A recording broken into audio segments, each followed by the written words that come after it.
Committee बैठी, committee ने पूरी तहकीकात की और कमेटी ने मुझे रिकमेंडेशंस दी कि 5-5 करोड़ रुपए हमारे मेंबर्स ने लिए जिनको हमने पार्टी से निकाला। सारे पॉलिटिकल लीडर्स को भी ये पता है, पॉलिटिशियंस को भी ये पता है, क्योंकि अभी से ही रेट्स लगनी शुरू हो गई हैं, ऑफर्स मिल रही हैं। हमें पता है, हमें ये भी पता है कि कितनी कितनी रेट लग रही है, किस असेंबली में कितने लोगों के ज़मीर ख़रीदने के लिए कितने पैसे लग रहे हैं। हमें यह भी पता है कि कौन सा पॉलिटिकल लीडर अब पूरे पैसे इकट्ठे कर रहा है लोगों को ख़रीदने के लिए। तो जब ये सबको पता है, मेरा सवाल ये है कि हम ये अपने मुल्क से ये कितनी बड़ी गद्दारी कर रहे हैं कि नंबर 1 जो सेनेट का बहुत बड़ा स्टेटस होता है, बड़ा एक रोल होता है एक फेडरेशन के अंदर, क्योंकि वो रिप्रेजेंट करते हैं सूबों को।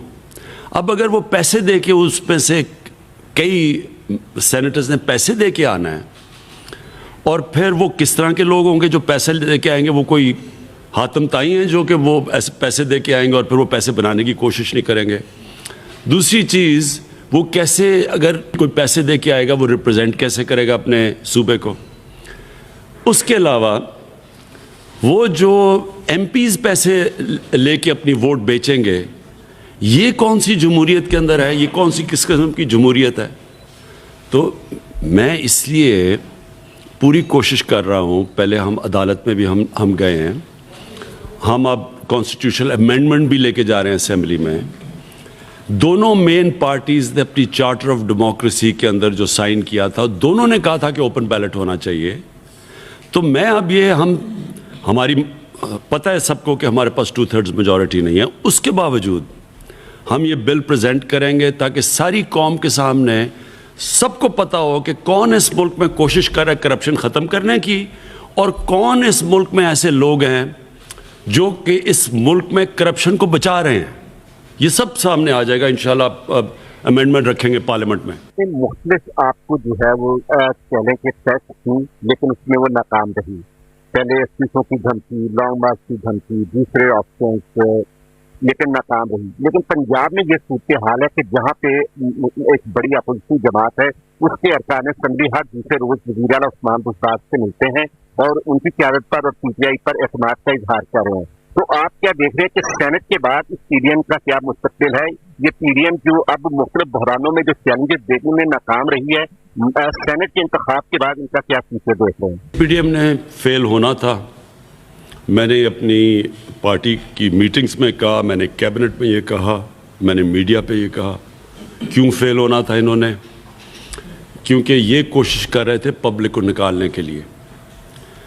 पब्लिक जब भी निकलती है तो वो हुक्मरानों की करप्शन के ख़िलाफ़ निकलती है। वो उन हुक्मरानों की करप्शन बचाने के लिए पब्लिक कभी नहीं निकली। अभी लेबनान में देखें, पब्लिक सड़कों के ऊपर है हुक्मरानों की करप्शन के ख़िलाफ़। साउथ अमेरिका में कई मुल्कों में पब्लिक निकली है हुक्मरानों की करप्शन के ख़िलाफ़। इराक़ में निकली है, वो कहते हैं कि जी करप्शन हो रही है।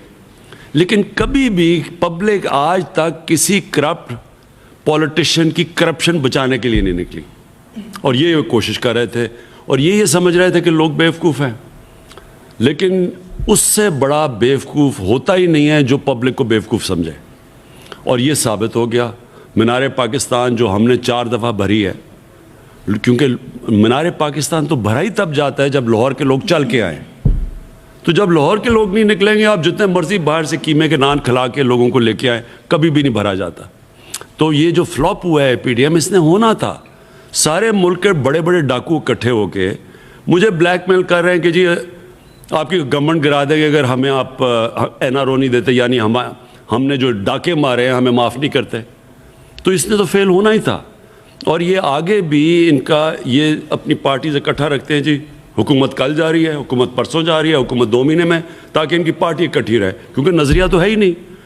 किसी पार्टी का लीडर रेवोल्यूशनरी बनने की कोशिश कर रहा है, खुद दुम दबा के भगौड़ा होकर लंदन बैठा हुआ है, बेटे उसके बाहर बैठे हुए हैं, वो जवाब दे नहीं रहा, सुप्रीम कोर्ट में कन्विक्टेड है, और वहां बैठ के वो समझ रहे हैं कि इनकलाब आ जाएगा। ट्रांसपेरेंसी इंटरनेशनल की रिपोर्ट आई, वैसे तो परसेप्शन बेस्ड रिपोर्ट होती है, लेकिन समटाइम्स परसेप्शन जो है वो रियलिटी से भी ज़्यादा उसकी वैल्यू समझी जाती है। दो चीजें जिसके ऊपर बाकी चीजें तो सामने आई, लेकिन एक डेमोक्रेसी और एक जो है वो जो रूल ऑफ लॉ है उसके ऊपर पॉइंट्स जो है वो कम हुए हैं और पिछले 2 सालों में। तो क्या समझते हैं कि डेमोक्रेसी, पार्लियामेंट का जो किरदार था वो पूरा अपना, जाहिर है पार्लियामेंट में जो अपोजिशन है उन्होंने पहले दिन से ही जिस तरह का किरदार अदा किया, और साथ रूल ऑफ लॉ के हवाले से सर पुलिस जो है उसका बड़ा किरदार है, तो ये इनमें पॉइंट्स क्यों कम हुए, क्या समझते हैं आप? पार्लियामेंट चलती कैसे है? पार्लियामेंट के अंदर एक गवर्नमेंट होती है, एक ऑपोजिशन होती है। पार्लियामेंट चलती ऐसे है जब ऑपोजिशन का काम होता है कि मुल्क के मसले मसाइल की निशानदेही करे और वो गवर्नमेंट को मुसलसल प्रेशर में रखे अवामी मसलों के ऊपर या कानूनी मसलों के ऊपर। लेकिन कभी डेमोक्रेसी ऐसे भी चली है कि ऑपोजिशन इकट्ठी होकर कहे कि हमारी चोरी माफ़ करो,